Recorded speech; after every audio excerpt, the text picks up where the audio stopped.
دو چیزیں اس کے اندر بڑی امپورٹنٹ ہے. ایک تو پاکستان کی جو معاشی صورتحال ہے اس کے اندر ایکسپورٹیبل سرپلس جنریٹ کیا جائے. چونکہ کچھ چیز ہم بھجوانے کے وہ مقدار میں زیادہ ہوگی تو ہم بھجوا سکیں گے. اور دوسرا یہ ہے کہ جہاں جہاں پہ مختلف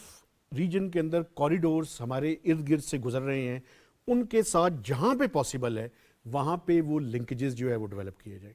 آپ نے رشیا کا ذکر کیا, سب سے پہلے میں اس کا ذکر کروں گا. آپ یہ دیکھیں کہ ان کا جو نارتھ ساؤتھ کوریڈور ہے اس کے اندر پاکستان جو ہے اس نے ریل کا جو لنک ہے اس میں شامل ہونے کا فیصلہ کیا ہے. ابھی اس کی ڈیڈ لائن جو رکھی گئی ہے وہ 31 مارچ 2025 ہے. اور اس کے اندر کرنا یہ ہے کہ ٹرین اپنی اپنی استعمال کی جائے گی لیکن جو کارگو جو کنٹینرز ہیں وہ وہی استعمال ہوں گے. اب پرابلم یہ ہے کہ اور ایشو یہ ہے کہ ہم اس لنکیجز کو جب ڈیولپ کر لیں تو اس کو پورے ریجن کے اندر ٹریڈ کے لیے زیادہ سے زیادہ استعمال کیا جائے. اور جب یہ لنکیجز ڈیولپ ہو جائیں گے تو اس کے نتیجے میں ڈیفینیٹلی میں آپ کو بتاؤں کہ اس میں ٹریڈ کو پروموٹ کرنا پڑے گا. ایک بات میں آپ کو اور کہنا چاہتا ہوں, ابھی آپ دیکھیں کہ رشیا اور جو پاکستان ہے اس میں ڈائریکٹ کوئی فلائٹ نہیں ہے, تو یہ بھی ہوا ہے کہ اس کو بھی ایکسپلور کیا جائے گا. تو اگر ٹریڈ کو آپ نے پروموٹ کرنا ہے تو ایئر لنکیجز, یہ جو ریل کے لنکیجز ہیں, چونکہ ریل کے لنکیجز اس لیے امپورٹنٹ ہے کہ جب فریٹ کے لیے ٹرین کو استعمال کیا جائے گا کارگو کے لیے تو وہ اس کی جو کاسٹ ہوگی وہ بڑی کم ہوگی. اس لیے یہ میں سمجھتا ہوں بڑی امپورٹنٹ ڈیولپمنٹس ہیں, لیکن ہم نے اپنے ہاؤس کو ان آرڈر رکھنا ہے, ایکسپورٹیبل سرپلس جنریٹ کرنا ہے اور جہاں جہاں پہ لنکیجز ڈیولپ ہو سکتے ہیں ان کو کرنا ہے. آپ نے دوسری مثال دی بنگلہ دیش کی, یہ بھی میں سمجھتا ہوں بڑی امپورٹنٹ ہے. اور امپورٹنٹ کیوں ہے؟ چونکہ ہمارے پاس ایکسپورٹیبل سرپلس چینی موجود ہے. چینی موجود تھی اور بڑا مطالبہ تھا کہ ہمیں اجازت دی جائے. جی بالکل, تو 5 لاکھ ٹن جو ہے اس کی اجازت ہے. ٹھیک ہے, اس کو دیکھنا یہ ہے کہ کہاں کہاں پہ ہم اس ریجنل کنٹریز جہاں جہاں پہ ضرورت ہوگی وہاں پہ ایکسپورٹ کر سکیں گے. ٹھیک, تو یہ میں سمجھتا ہوں ٹریڈ کے لیے بڑی امپورٹنٹ ڈیولپمنٹ ہے. بالکل صحیح, آپ کہہ رہے ہیں کہ بہت امپورٹنٹ ڈیولپمنٹ ہے. منصور جعفر صاحب آپ فرمائیے گا, آپ یہ جو شام کے اندر جو کچھ ہوا ہے, خود شام کے وزیر اعظم نے گزشتہ روز کہا کہ ہمارے لیے صورتحال بہت غیر متوقع تھی. آپ فرمائیے گا کہ یہ کن مراحل سے گزرتے ہوئے یہ صورتحال اس لیول تک پہنچی ہے شام کی؟ یہ جو ایک کوئی 2 برس کی بات نہیں ہے, یہ تقریباً پچھلے 15 برس کا ایک قصہ ہے کہ جب 2011 میں شام کے عوام جو ہیں وہ اپنی ہی حکومت کے خلاف ان کی مختلف پالیسیوں کے حوالے سے ناراض ہوئے اور انہوں نے ایک مزاحمت کی تحریک جو ہے وہ شروع کی. اور ابتدا میں اسے کچلنے کے حوالے سے جو شامی حکومت ہے اس کی طرف سے طاقت کا بے محابہ استعمال کیا گیا. اس کے نتیجے میں کیجویلٹیز بھی یقیناً ہوئی اور یہ ایک جو شرارہ ایک شہر سے پھوٹا تھا یہ پورے ملک کے اندر جو وہ پھیل گیا. پھر اس کے بعد خطے کے شام ایک ایسا ملک ہے کہ اس میں کئی ممالک کے اسٹریٹجک انٹرسٹ جو ہیں وہ پلے کرتے ہیں. خاص طور پہ ایران اسے اپنا ایک اہم, میں تو کہوں گا ایک صوبہ ہی خیال کرتا ہے, جس طریقے سے وہاں وہ پاسداران انقلاب یا دیگر ان کے سفارتکار آپریٹ کرتے تھے. اور اس کے ساتھ ساتھ روس کے جو اسٹریٹجک انٹرسٹ ہیں وہ اسٹریٹجک بھی ہیں اور معاشی بھی ہیں, کیونکہ ان کی جو طرطوس بندرگاہ ہے وہ دفاعی مقاصد کے لیے بھی استعمال ہوتی ہے اور ٹریڈ وغیرہ کے حوالے سے بھی شام جو ہے اس پہ اعتماد کرتا تھا. اور پھر اسی طریقے سے وہاں کے ایک ریجن میں جو کردش پاپولیشن ہے, یہ جو کردش آبادی ہے, اس کے حوالے سے ترکی کے جو کنسرن ہیں اور ترکی جس طریقے سے ان کو کنٹین کرنے کے لیے ماضی میں مختلف ایکٹیویٹیز کرتا رہا ہے, تو یہ تمام کے تمام جو سٹیک ہولڈرز ہیں اور اس کے ساتھ ساتھ جو لبنان سے حزب اللہ کے ساتھ لنک, اور بالخصوص جب یہ مزاحمت کی تحریک یہاں پہ بشار الاسد حکومت کے خلاف اٹھی تو اس میں دامے درہم سخن قدمے جو ہیں وہ حزب اللہ نے بھی شامی حکومت کا ساتھ دیا, اور وائس ورثہ یہاں سے بھی یقیناً جو سپورٹ ہے فلسطینی مزاحمتی پروجیکٹ کے لیے ہو یا پھر وہ لبنان میں جو حزب اللہ کی جو تنظیم ہے اس کے لیے جو سپورٹ ہو وہ یہاں سے جاری و ساری تھی. تو اس اسٹریٹجک انٹرسٹ کے گروپوں کے ساتھ جو ہے شام کے اندر یہ جو مزاحمت کی تحریک جو ہے یہ مختلف مراحل سے گزرتی رہی. بعض اوقات اس میں ہمیں ایک پیریڈ آف لل دیکھنے کو ملا اور پھر 2015 میں اس میں ایک کمی آنا شروع ہوئی جب انٹرنیشنل جو سٹیک ہولڈرز ہیں انہوں نے اس مسئلے کے سیاسی حل کے حوالے سے سوچی میں اور پھر آستانہ میں ایک پیس پروسیس جو ہے اس کا آغاز کیا، اور اس میں پھر روس اور پھر خود شام اور اس کے ساتھ خطے کے دیگر ممالک، کچھ عرب ممالک، سعودی عرب سمیت، وہ اس میں شامل ہوئے۔ لیکن جو معاملات جس پر بون آف کنٹینشن بنی، جو اختلافات کا بنیادی باعث بنے، وہ شامی حکومت کے خلاف مزاحمت کاروں کے وہ مطالبات تھے کہ یہاں پہ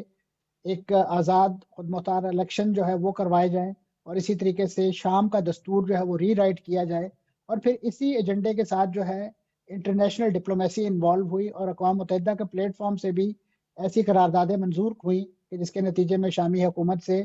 ایک دستور کو ری رائٹ کرنے کے حوالے سے، اور اسی طریقے سے وہاں آزاد انتخابی عمل کے آغاز کے حوالے سے مطالبات کیے گئے۔ لیکن بشار الاسد حکومت نے ان مطالبات کو تسلیم کرنے سے انکار کر دیا۔ ٹھیک پھر اس کے بعد جب تھوڑا سا سچویشن عراق کے اندر سٹیبل ہوئی، تو وہاں پہ جو لوگ سپلنٹر گروپس، چاہے وہ القاعدہ کی شکل میں ہوں، داعش کی شکل میں ہوں، جب ان کے خلاف وہاں پہ امریکی افواج نے اور اتحادی افواج نے کاروائیاں شروع کی، تو وہ وہاں سے فرار ہو کے شام کے اندر آ گئے، اور انہوں نے شام کے ان علاقوں میں کہ جہاں جہاں ان کے ہم خیال اسٹریٹجک مفادات کے حامل گروپس آلریڈی کام کر رہے تھے، ان کے ساتھ انہوں نے تال میل بڑھایا، اور کوئی النصرہ فرنٹ کے نام سے کام کرنے لگ گیا، کوئی وہاں پہ داعش، اور تو پھر وہاں پہ ان لوگوں کی بیخ کنی کے لیے امریکہ ایک بار پھر جو ہے وہ شام کی سرزمین پر اترا، اور تقریباً اس وقت بھی 900 امریکی فوجی جو ہیں وہ جو وہاں پہ اس وقت داعش کی اور القاعدہ کی بیخ کنی کے نام پہ جو ہے وہ موجود ہیں۔ اور اس پورے آپ کہہ لیجئے ایک کھچڑی کے اندر جو ہے یہ ساری صورتحال جو ڈیولپ ہوتی رہی، لیکن جو تازہ ترین جو اس میں لٹ اپ آیا، جو اس میں ایک بہت زیادہ شدت دیکھنے کو ملی، وہ دوحہ میں ایک ہفتے پہلے ہونے والے یہی آستانہ پروسیس کے نیگوسیشن کا مرحلہ تھا کہ جب ترکی کی طرف سے شد و مد سے یہ مطالبہ کیا گیا شام سے کہ وہ کردوں کے خلاف جو ہے وہ اپنا آپریشن کریں، ادروائز وہ خود ان کو سپورٹ کریں گے، اور ایک لحاظ سے شام کی حکومت کے خلاف ہم کارروائی میں حصہ لیں گے۔ ٹھیک ہے تو ٹھیک جب ہے منصور صاحب، ترکی میں آتا ہوں آپ طرف کی طرف دوبارہ بھی۔ ڈاکٹر جمیل صاحب کو بھی ہم گفتگو میں شامل کرتے ہیں۔ ڈاکٹر صاحب آپ فرمائیے گا، یہ اتنے ممالک کا انٹرسٹ اس خطے کے اندر، اس جگہ پہ کہیں وہ کنورج کر رہے ہیں، کہیں وہ ڈائیورج کر رہے ہیں، جبکہ امریکہ، ڈونلڈ ٹرمپ نے یہ کہا ہے کہ ہمارا اس سے کوئی تعلق نہیں ہے، یعنی پریزیڈنٹ الیکٹ نے یہ کہا ہے۔ اب ظاہر ہے کہ جو ایگزسٹنگ حکومت ہے اس کی تو شاید کچھ اور پالیسی ہے، جیسے منصور صاحب فرما رہے ہیں کہ ابھی بھی آن گراؤنڈ موجود ہیں وہ لوگ۔ جی ہاں، اس کو دراصل جیو پولیٹیکل لینڈسکیپ کے تناظر میں دیکھنا چاہیے، بہت global as well as regional geo political landscape کے تناظر میں۔ اور اس سے پہلے کہ اس پہ مزید روشنی ڈالی جائے، یہ پہلے تو آتا کر لیا جائے اس بات کا کہ اسرائیل اور ایران کے معاملات کیا ہیں۔ اسرائیل نے پچھلے تقریباً 10 برس سے کئی مرتبہ، ایک درجنوں مرتبہ پوری کی پوری وارننگ دی ایران کو، اور ایران پر بلکہ حملہ کرنے کے لیے، اس کے نیوکلیئر ایسٹس خاص طور پر ان کی سائٹس پر حملہ کرنے کے لیے بالکل ہمیشہ تیاری میں رہا۔ اس کو کچھ وجوہات کی وجہ سے ڈائریکٹ اٹیک کرنے کا اسے گرین سگنل نہ مل سکا امریکہ کی طرف سے، اور اس وجوہات پر بھی ہم آ سکتے ہیں لیٹر آن۔ لیکن اس تناظر میں دیکھ لیں، اور اس تناظر میں دیکھیں کہ ایکسس آف ریزسٹنس کا ذکر ڈونلڈ ٹرمپ نے بھی کیا، اس کا بائیڈن نے بھی کیا، اور اس کا تو جنرل اسمبلی میں نتن یاہو نے بھی ذکر کیا، اور ایک مرتبہ نہیں کئی مرتبہ بیانات میں ذکر کیا۔ اصل جو چیز کھٹک رہی تھی اسرائیل کی آنکھوں میں، اور ظاہر ہے سپورٹڈ بائی امریکہ، اور امریکہ نے بھی اس پہ بیان دیا ہے، ایکسس آف ریزسٹنس کے لحاظ سے، جیسے کہ حزب اللہ، جیسے کہ حماس، جیسے کہ عراقی ملیشیا، اور جیسے کہ ہوتیز ان کا، تو اب انہوں نے حزب اللہ کو کافی ڈیلیوٹ کر دیا، حماس کو کافی ڈیلیوٹ کر دیا، اب اس کے بعد عراقی ملیشیا جو وہاں موجود تھے، اور حزب اللہ بھی سیریا میں، تو ان کو تقریباً وہاں سے اب تو جو ایک آدھ رہ گئے ہیں وہ نکلنا شروع ہو جائیں گے وہاں سے۔ اور اس میں وہ جو لائن آف کمیونیکیشن ایک بلٹ ہو گئی تھی ایران سے لے کے بیروت تک، وہ لائن آف کمیونیکیشن اب ختم ہے۔ اس کا مطلب یہ ہوا کہ سپورٹ تمام قسم کی، چاہے وہ ویپنز کی ہو یا لاجسٹکس کی ہو، وہ سپورٹ حزب اللہ کو اور کئی کے لحاظ سے حماس کو بھی